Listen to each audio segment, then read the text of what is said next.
Hi guys, so today we are going to create a model of DNA using what we call pop beads.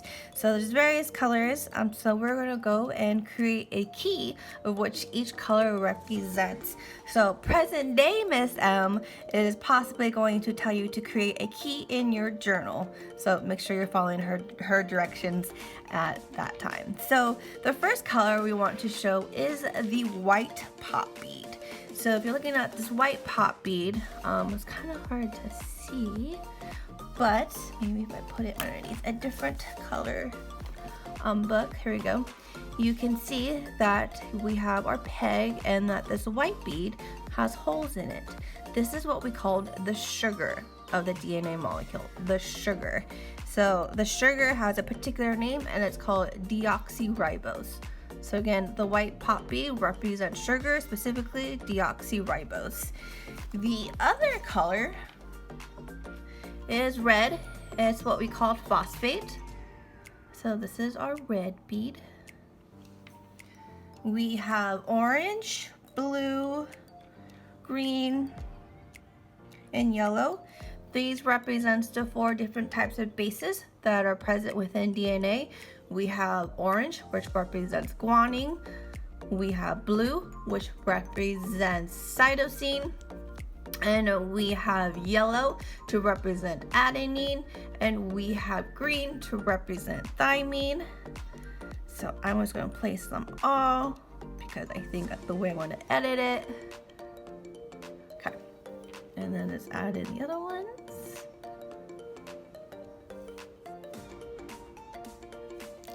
All right. So if you recall, DNA is made up of 2 backbones. We call those backbones the sugar phosphate backbones, or that's what we call it, the size of the ladder.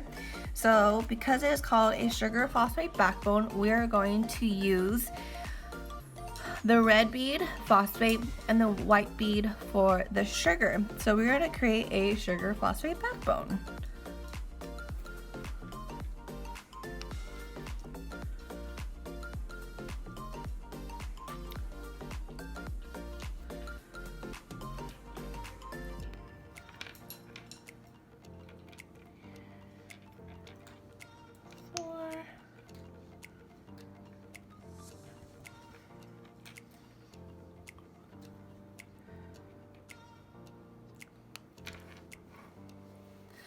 Alright, so as you can see, we have created a sugar phosphate backbone, only one of them, sugar, phosphate, sugar, phosphate, sugar, phosphate, sugar, phosphate, sugar, phosphate.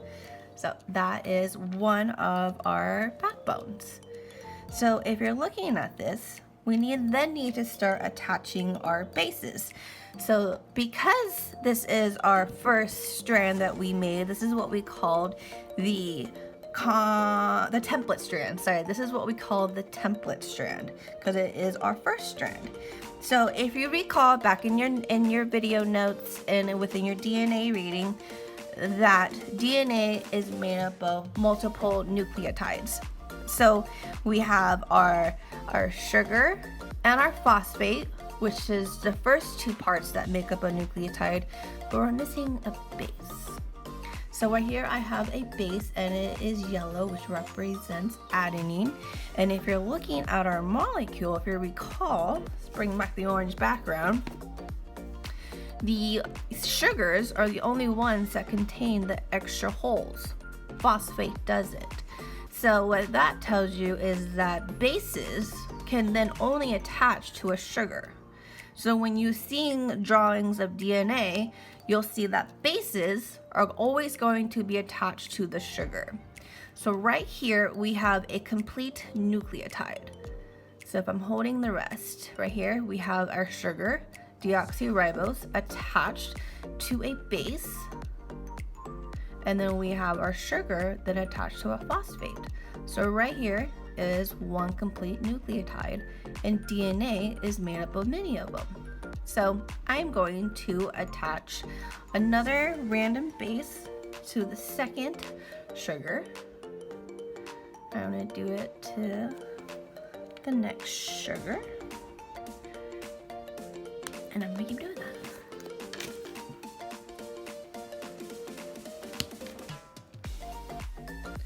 So here we have our template strand, our full template strand, which consists of multiple nucleotides.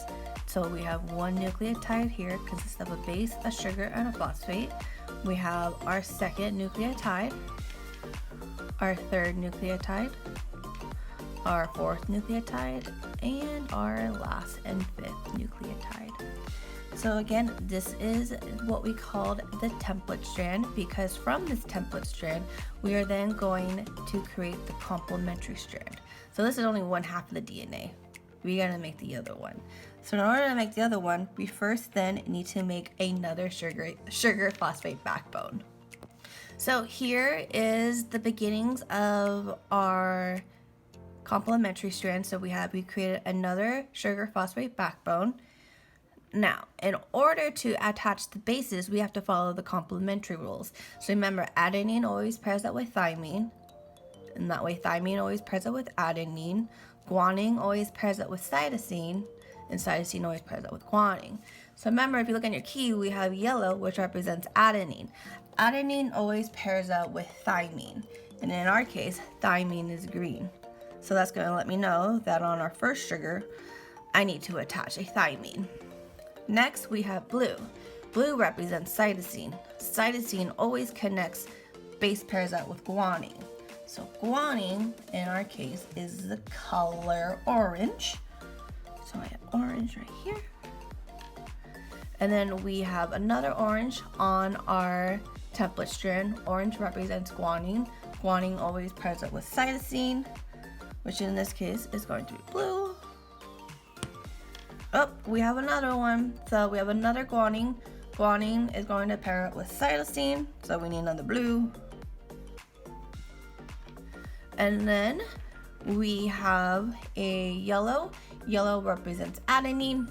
Adenine always pairs up with thymine, so we need to have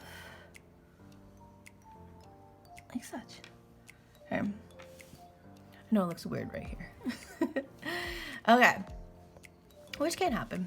Okay, so we have our complementary strand, our template strand right here, and we have our No, I got it mixed up. Sorry. This is our template strand because this is our first strand, and then this is our complementary strand because it was made using the template strand. So template, complementary.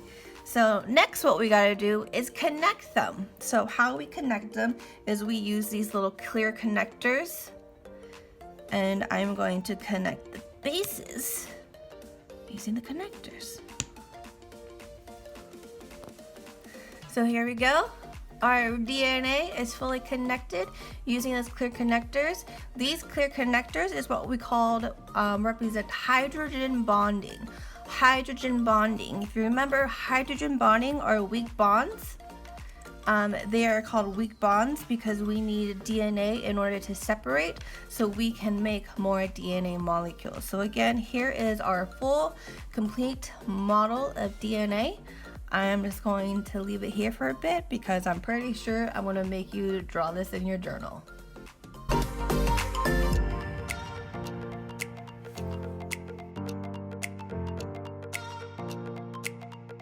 So here is our complete DNA model. Notice that it is made up of multiple nucleotides. So we have 1, 2, 3, 4, 5. Remember, a nucleotide consists of a sugar, a base, and a phosphate. And also remember that the bases are only going to connect to the sugars. Also note that this is what we considered 1, 2, 3, 4, 5 base pairs long, even though there are 1, 2, 3, 4, 5 on each side. So this is what we called 5 bases long of a DNA molecule.